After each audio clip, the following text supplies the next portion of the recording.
श्रीमती शक्ति रानी शर्मा।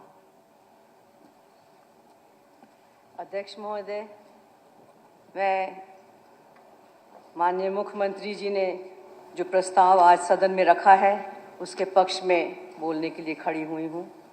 अध्यक्ष महोदय, आज सदन में हम जिस विषय पर चर्चा कर रहे हैं ये केवल एक विधेयक की विफलता का प्रश्न नहीं है। ये महिलाओं की आकांक्षाओं और उनके अधिकारों और नीति निर्धारण के उनकी अधिक भागीदारी से जुड़ा हुआ विषय है। गत 16 और 17 अप्रैल को लोकसभा में प्रस्तुत नारी शक्ति वंदन संशोधन विधेयक वास्तव में देश की मातृशक्ति के लिए एक ऐतिहासिक अवसर था, जिसे कांग्रेस व उसके सहयोगी दलों द्वारा अपने राजनीतिक स्वार्थों के लिए सरकार नहीं होने दिया गया। अध्यक्ष महोदय, आंकड़े स्वयं इस बात की गवाही देते हैं कि महिलाओं की राजनीतिक भागीदारी आज भी संतोषजनक नहीं है। वर्ष 2014 में लोकसभा में महिलाओं की प्रतिनिधित्व केवल 11.4% थी। वह 2019 में बढ़कर 14.4% हुई है। हाल के वर्षों में ये फिर लगभग 13 से 14% के आसपास ही सीमित रही है।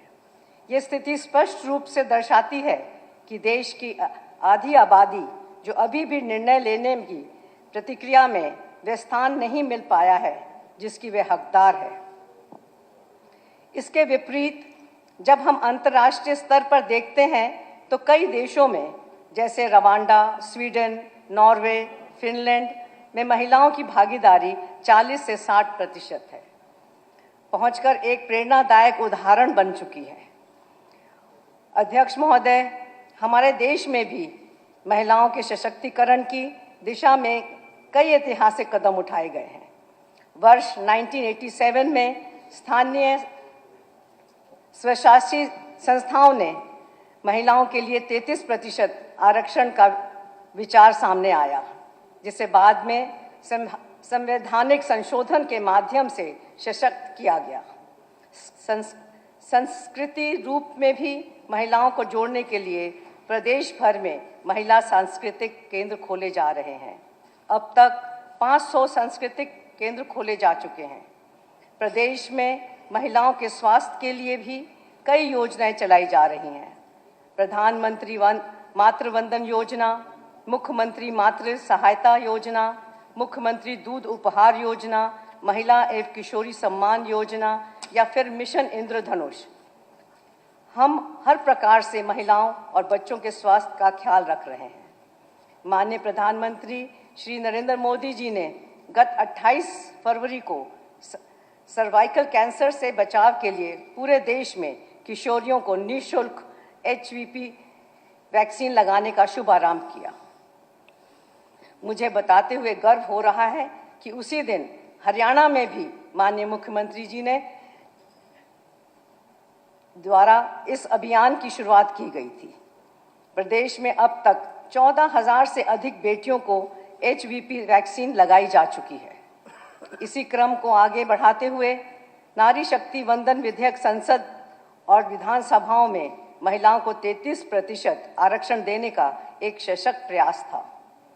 ये विधेयक लोकतंत्र को अधिक संतुलित और संवेदनशील बनाने की दिशा में एक निर्णायक कदम था।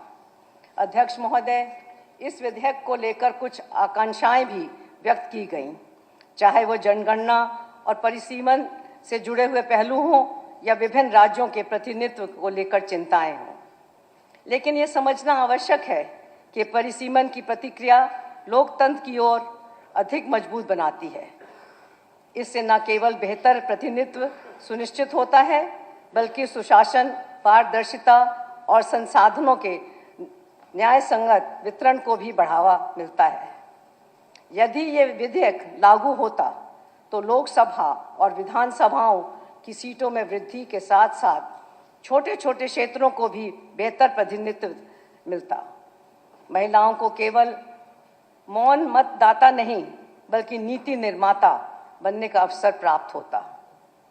अध्यक्ष महोदय, डॉक्टर भीमराव अंबेडकर जी ने कहा था कि लैंगिक न्याय के बिना सामाजिक न्याय अधूरा है। नारी शक्ति वंदन विधेयक इसी विचारधारा को साकार करने का एक सशक्त माध्यम है। लेकिन बड़े दुख के साथ कहना पड़ रहा है कि इस ऐतिहासिक अवसर को भी राजनीतिक मतभेदों और संकीर्ण सोच की भेंट चढ़ा दिया गया। जिस विधेयक से देश की करोड़ों महिलाओं को सशक्त बनाया जा सकता था, उसे रोकना केवल एक राजनीतिक निर्णय नहीं, बल्कि ये महिलाओं की आकांक्षाओं के साथ अन्याय हुआ है। अध्यक्ष महोदय, आज इस विशेष सत्र में लाया गया ये प्रस्ताव एक स्पष्ट संदेश है कि हम महिलाओं के अधिकारों और उनके सम्मान और उनके भविष्य के साथ किसी प्रकार का समझौता स्वीकार नहीं करेंगे।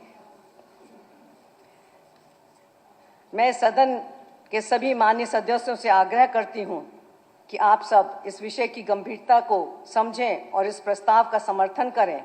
हम उनके आक्रोश का नहीं, बल्कि उनके आशीर्वाद का पात्र बने। इसी का दृढ़ संकल्प के साथ मैं इस प्रस्ताव को पूर्ण समर्थन करती हूं। धन्यवाद। कोई माननीय सदस्य इधर से बोलना चाहता है? अगर कोई बोलना चाहता है तो अपना नाम भेज दें। श्री अर्जुन चौटाला। धन्यवाद अध्यक्ष महोदय।